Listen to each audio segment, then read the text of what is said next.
सम्मानित बहनों, बच्चियों, माओ, बुजुर्गों, नौजवानों, मैं समय समय पे भारत की धरती पे जन्मे सभी संतों, गुरुओं, महापुरुषों, वीरांगनाओं को नमन करता हूं।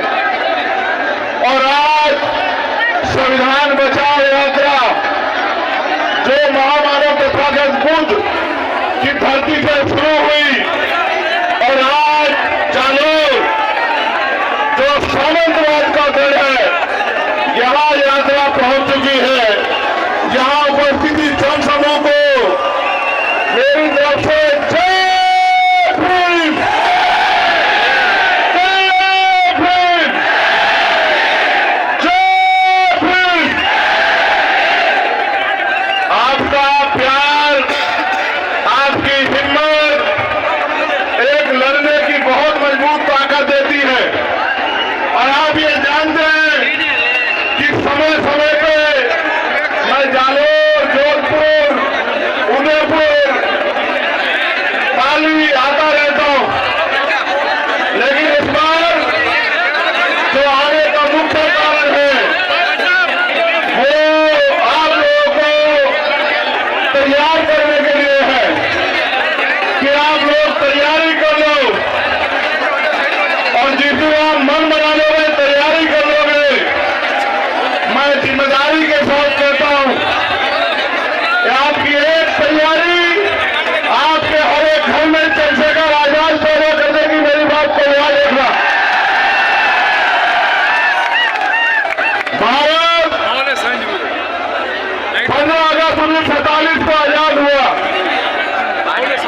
लेकिन इस देश के शोषितों को, वंचितों को, कमजोरों को, किसानों को, महिलाओं को अगर असल आजादी मिली तो वो मिली 26 जनवरी 1950 को, जब डॉक्टर बाबा साहब अम्बेडकर के द्वारा लिखा संविधान देश में लागू हुआ और भारत के हर एक नागरिक को समता, समानता, बंधुत्व, भाईचारे के साथ रहने का अवसर मिला। लेकिन एक बड़ी ताकत जो आपको मिली संविधान के जरिए, वो थी देश के हर एक बालिग व्यक्ति को वोट। देश आजाद हुआ, वोट की शक्ति से राजनीति में बराबरी आई, लेकिन क्योंकि देश में जाति के नाम पे, धर्म के नाम पे, सामाजिक स्तर पे, आर्थिक स्तर पे जो गैर बराबरी थी, उस समय की सरकारों ने उस गैर बराबरी को खत्म करने के लिए कोई अच्छा कदम नहीं उठाया। धीरे धीरे अमीर अमीर होता गया, गरीब गरीब होता गया और आज ऐसा समय आ गया है कि देश की 90% पूंजी 10% लोगों के हाथ में है और देश के 90% लोग 10% साधनों से अपने जीवन को जी रहे हैं। अभी अभी बिहार में जाति के जनगणना के आंकड़े सार्वजनिक हुए। वो आंकड़े ये कहते हैं कि भारत में जो बिहार है, जिसकी अभी जनगणना हुई, वहां 90% आबादी दलित, पिछड़े, आदिवासी और अल्पसंख्यक समुदाय की है। अगर राजस्थान में भी आप लोग जाति का जनगणना करवा दो तो यहां भी आपको पता रहेगा कि यहां भी 90% आबादी दलित, आदिवासी, पिछड़े और अल्पसंख्यक समाज की होगी। अब सवाल ये है कि जिनकी आबादी 90% है, उनके हिस्से में क्या है। और इस सवाल को अगर धरातल पर देखो तो ये महसूस होगा कि नाम को उद्योग है, नाम के बाद रोजगार है, नाम के बाद पर्याप्त नौकरियां हैं, नाम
राजस्थान में हमारी राजनीतिक हैसियत नहीं है।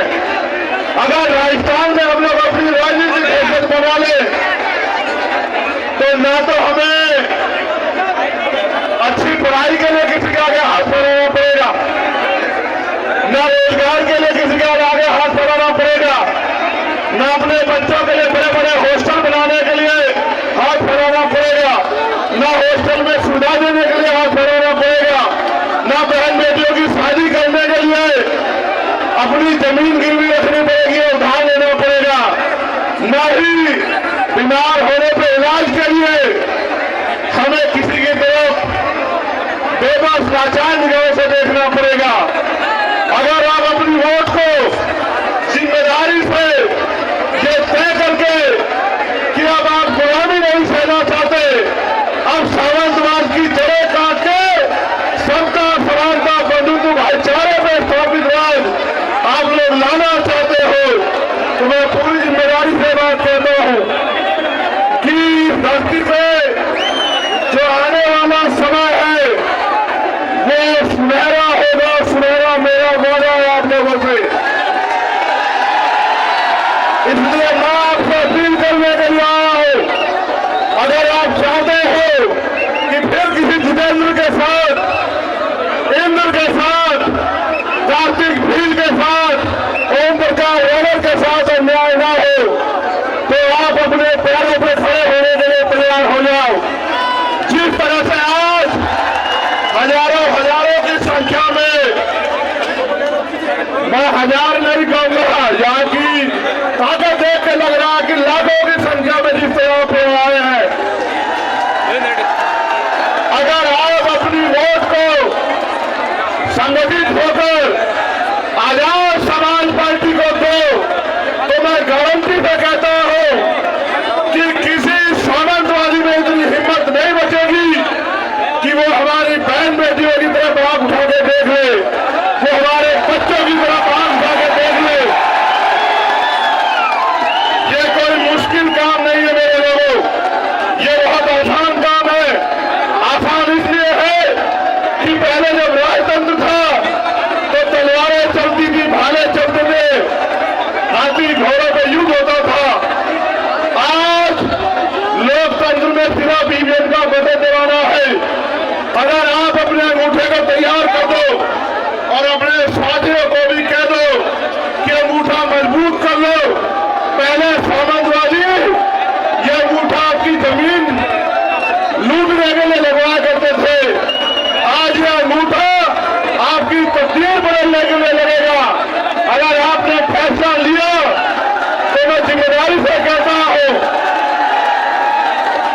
कि आने वाला कल आपका होगा, आने वाला समय कमजोरों का होगा, किसानों का होगा, महिलाओं का होगा, नौजवानों का होगा। इसलिए मैं आपसे अपील करता हूं, एक समस्या भी मेरे सामने रखी गई है।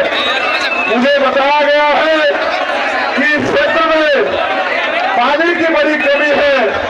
मैं मीडिया के सोचों से कहूंगा कि मेरी बाकी खबर चलाना है नहीं चलाना, लेकिन मेरी इस बात को जरूर उठाना, क्योंकि ये जन समस्या है और यहाँ के लोग, हर जाति धर्म के लोग इस समस्या से पीड़ित है कि सन 1966 में राजस्थान में गुजरात के समझौते से माही बेसिन पर कटौरा बांध निर्माण का समझौता हुआ था, जिसमें शर्त रखी गई थी कि सिरोही, जालौर, बाड़मेर के किसानों को खेती के लिए और पीने के लिए 127 टीएमसी पानी दिया जाएगा। कालांतर में बांध का निर्माण हुआ और 132 गांव बांसवाड़ा के डूब गए। 45 किलोमीटर का एरिया राजस्थान का बांध क्षेत्र में चला गया। 2002 में नरेंद्र मोदी ने सुजलाम सुफलाम की कच्ची नहरें 320 किलोमीटर की बना दी और अब पानी नहीं दे रहे, जो हक का पानी मिलता था, जिसको माने वहां पर 170 टीएमसी बढ़ाने का। स्थानीय किसान संगठन ने जब 121 RTI लगाकर उच्च न्यायालय गया तो पता चला 17 जवाब पानी जितना पानी हर वर्ष बरसात में खंबात की खाड़ी के समुद्र में बहकर जा रहा है, लेकिन राजस्थान के पश्चिमी जिले को नहीं दिया जा रहा है। और यहाँ के जो केंद्र के जल शक्ति मंत्री है भैरव सिंह शिखावत, वो उसमें रंग डाल रहे हैं। मैं आपसे वादा करके कहता हूं, अगर आपने इस क्षेत्र से, इन जिलों से आजाद समाज पार्टी को ताकत देने का काम किया, मेरा वचन है आपको कि ये जो पानी की समस्या है इसको हम लोग खत्म करके दिखाएंगे। और जो भी इसके बीच में आएगा, चाहे वो मंत्री जी हो केंद्र के या राजस्थान सरकार के, उनको हम विधानसभा लोकसभा में जाने लायक नहीं छोड़ेंगे। ये बात याद रखना आप लोग। मेरे साथियों, आपका जो गुस्सा मैंने देखा, लेकिन मेरी इस बात पे गौर करो, आपकी सारी समस्याएं एक कागज पे लिख के और लिफाफा पैक करके आप मुझे दे दो और अपनी वोट की ताकत से आजाद समाज पार्टी को ताकतवर बना दो। मैं आपको लिख के देता हूं कि भारत के लोकतंत्र में वो शक्ति है, आपकी सारी समस्याएं अगर 6 महीने में हल न करा दी तो मैं राजनीति से त्याग कर दूंगा। मेरी इस बात पे गौर करो। बाबा साहब अम्बेडकर ने कहा कि राजनीतिक सत्ता वो चाबी है जो आपके सारे ताले खोल सकती है, आपकी सारी समस्याओं को हल कर सकती है। और मानव काशीराम साहब ने कहा, जिसका दल नहीं होता उसके पास बल नहीं होता, और जिसके पास बल नहीं होता उसकी समस्याओं का हल नहीं होता। अगर आप अपनी समस्याओं का हल चाहते हो, सीना तान के इस क्षेत्र में जीना चाहते हो, रोजगार चाहते हो, जमीन चाहते हो, स्वाभिमान सम्मान का जीवन चाहते हो, जुर्म जातीय अन्याय प्रचार से मुक्ति चाहते हो, तो दोनों हाथ उठा के ऐसे मेरे साथ संकल्प करो कि इस बार हम आवाज लगा के संकल्प करो कि इस बार हम आजाद समाज पार्टी को अपने क्षेत्र से जिताकर भेजेंगे, ताकत हिम्मत देकर भेजेंगे। आप ये जानते हो, नहीं मेरी बात पर गौर करो, क्या कभी एक कोई ऐसा मसला हुआ जब आप पे आंच उठी हो चंद्रशेखर आजाद ने आपकी लड़ाई न लड़ी हो? पूरी जिम्मेदारी से बताओ मेरे लोगों। आपको पता है जब मैं जालोर आया 4 बार मुझे यहां से उठा के यहां की सरकार ने दिल्ली भेज दिया, एयरपोर्ट से वापस भेज दिया। 3 बार गाड़ी से लेके गए, 1 बार लेके गए, मैंने उनको वहीं छोड़ा, पुलिस के लोगों से फ्लाइट से बैठा, फिर वापस आ गया। यहाँ के अधिकारियों ने मुझसे माथा पीट के कहा कि यहाँ के नेता जिनको वोट देते हैं वो उनकी तरफ देखना भी नहीं चाहते, आप किस मिट्टी के बने हो। मैंने उनसे एक बात कही, गौर करना, कि उनका उनसे राजनीति का रिश्ता है, मेरा इन लोगों से खून का रिश्ता है। खून कहीं रहता हो और खून कहीं से भी बहे, खून को खून की आती है। जब तक मैं इस क्षेत्र में, क्योंकि देश तो आजाद लगभग हो गया है, इस क्षेत्र में भी सामंतवादी सोच के लोग सुधारने का काम नहीं कर रहे। आपकी वोट की शक्ति जहां हमें ताकतवर करेगी वहां उनको कमजोर भी करेगी, और जब वो लोग कमजोर होंगे तभी उनको समझ आएगा कि किसी कमजोर को सताया नहीं करते। पुनः मैं एक बार आपसे कहूंगा, अपने मोबाइल निकालें, जहां तक भी आप हैं अपने मोबाइल निकाल के मुझे एहसास कराएं कि आप मुझे कहां तक सुन रहे हैं।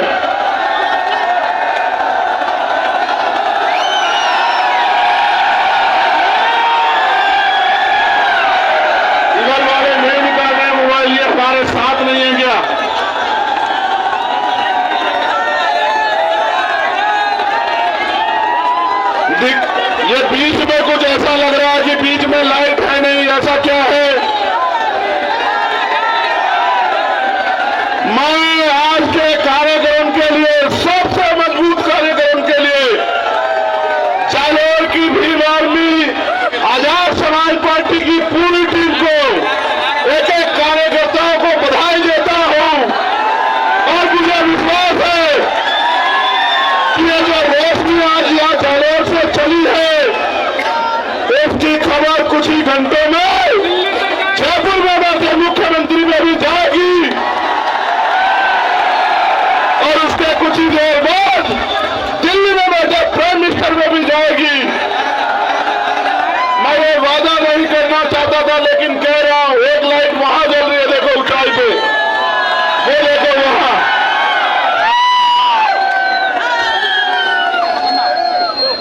मैं आपसे वादा करके कहना चाहता हूं, मैं आपका नेता नहीं हूं, मैं आपका भाई हूं, बेटा हूं, अपना हूं।